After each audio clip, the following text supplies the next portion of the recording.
Is it time? Is it finally time to get in Manchester City assets? Have you seen their fixtures? I guess they do have a good run of fixtures, I believe. I do not own a Manchester City asset, so I would have to look like what are their fixtures. Yeah, they have Fulham at home next, and then they have United away. Then they have very good fixtures, which are West Bromwich Albion home, Southampton away, Newcastle home, Everton away. And then they will have a Chelsea away. Then they have a string of green fixtures: Brighton, Crystal Palace, West Brom again, Sheffield again, Burnley again. So till game week 22, you meet Set. only United and Chelsea, and after that there are a bit of red fixtures. But till One game more week, thing. yeah, One more thing. Uh, if you remember, Manchester United and Manchester City have a game in hand. true, So true, a lot of people keep saying that oh, City and United are struggling really bad.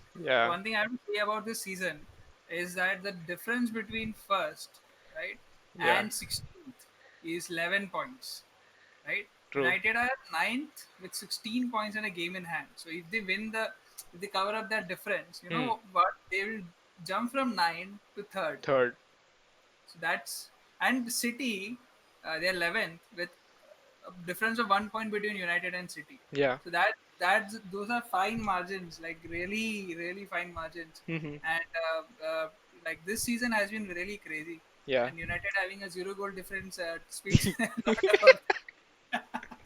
So yeah, that's True. there. And City. So talking about that, City assets will have extra game as well. Yeah. And knowing Pep, I know every player that you would like to choose or have in your team will Hmm. not play those games.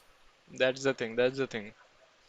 So yeah, that's the Pep roulette thing has scarred me for like my life.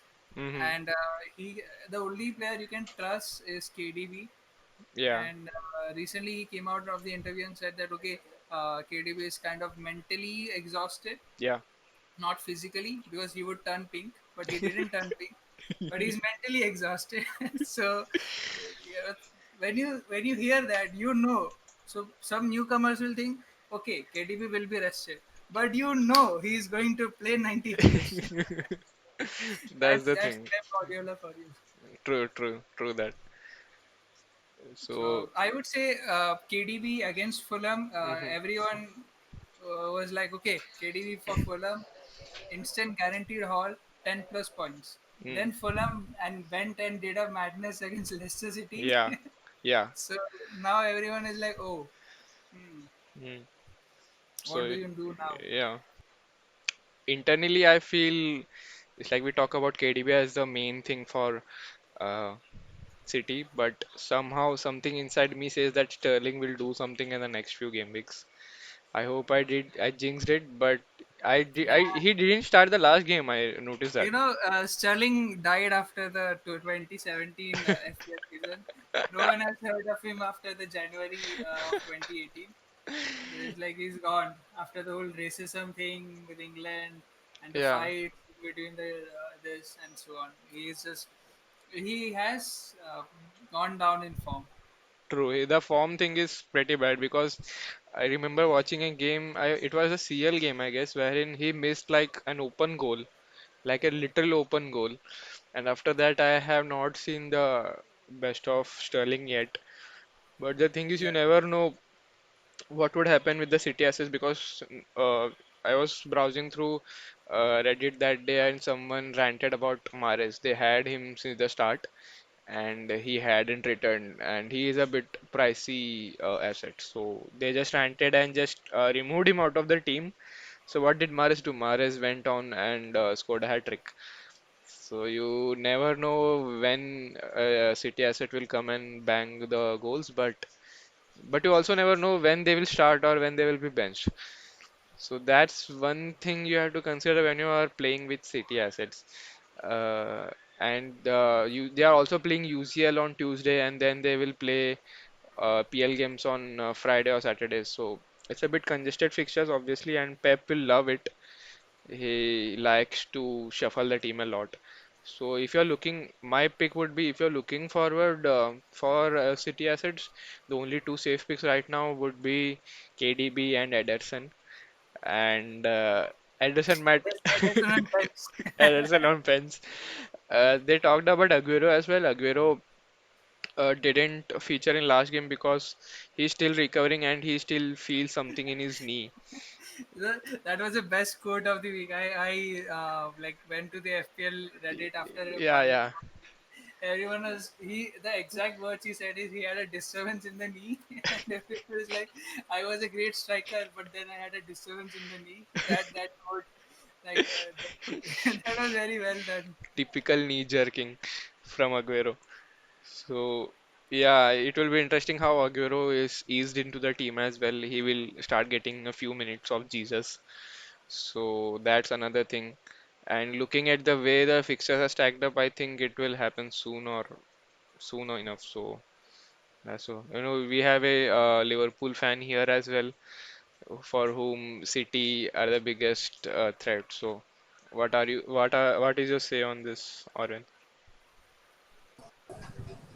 Yeah, I think it would be a good time to bring in City assets, just considering the fixtures and everything they have. But Mm, like we all know, Pep, he believes in rotating his players. So what I say is you should get in players like that play regularly for him. And looking at the squad currently, it would only be 2 to 3 players right now. yeah. And of them, like I have to agree with Suraj. I would only like to keep KDB and Ederson. Like uh, KDB will give you assist, and if there is clean sheet, Ederson would get some points. So this would be the two players that I would like to have if Mm-hmm. there are City players in the team. Okay, great. So that was our, There is a good shout on Ruben Diaz as well. He yeah. has been leader on the pitch, What? and everyone else, sorry, Pep has talked shit about in the past week, and not Ruben Diaz. So maybe he will come and after watching this pod, he will be like, Yeah, "Oh, shit, they got to me." nose time impact. He'll come and talk bad about Ruben, but till then, you are safe with these three picks. What happened to Nathan Ake? I have not heard. Nathan Yeah, I Ake wanted to has ask you. Nathan Ake has disappeared from my team as well as City's.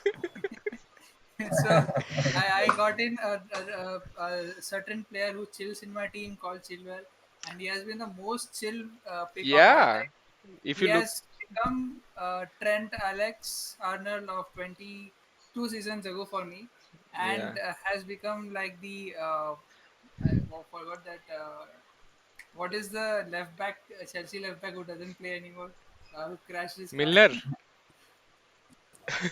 Alonso. Alonso, yeah. Okay. So Alonso, he's like the replacement for Alonso and Okay. Trent, in my belief. I would even vice captain him. I do it. I did it occasionally, like 2 weeks ago, Hmm. and he was on 8 points, like guaranteed 8 plus points Yeah, in that case. he So started in game week 4. It was his first game. He played 90 minutes and he got we are 18 jinxing it points. now. Yeah. So you know it. He got a goal and assist with a clean sheet, so he got 18 points. Then obviously Southampton, the most banter team, came in and they got a 3-3 draw. So he got only 3 points. But after that, he got scores of 6, 6, 8, 7, and 8. So it's like a guaranteed clean sheet or something. So if you Yeah, look, excellent form. In 7 games, he has 2 goals to assist and 5 clean sheet. yeah, if he So does not get a clean sheet, he makes sure he gets something with an assist or a goal. So that's yeah. something you would like. And at 5.9, he's pretty good. Pretty good. Great.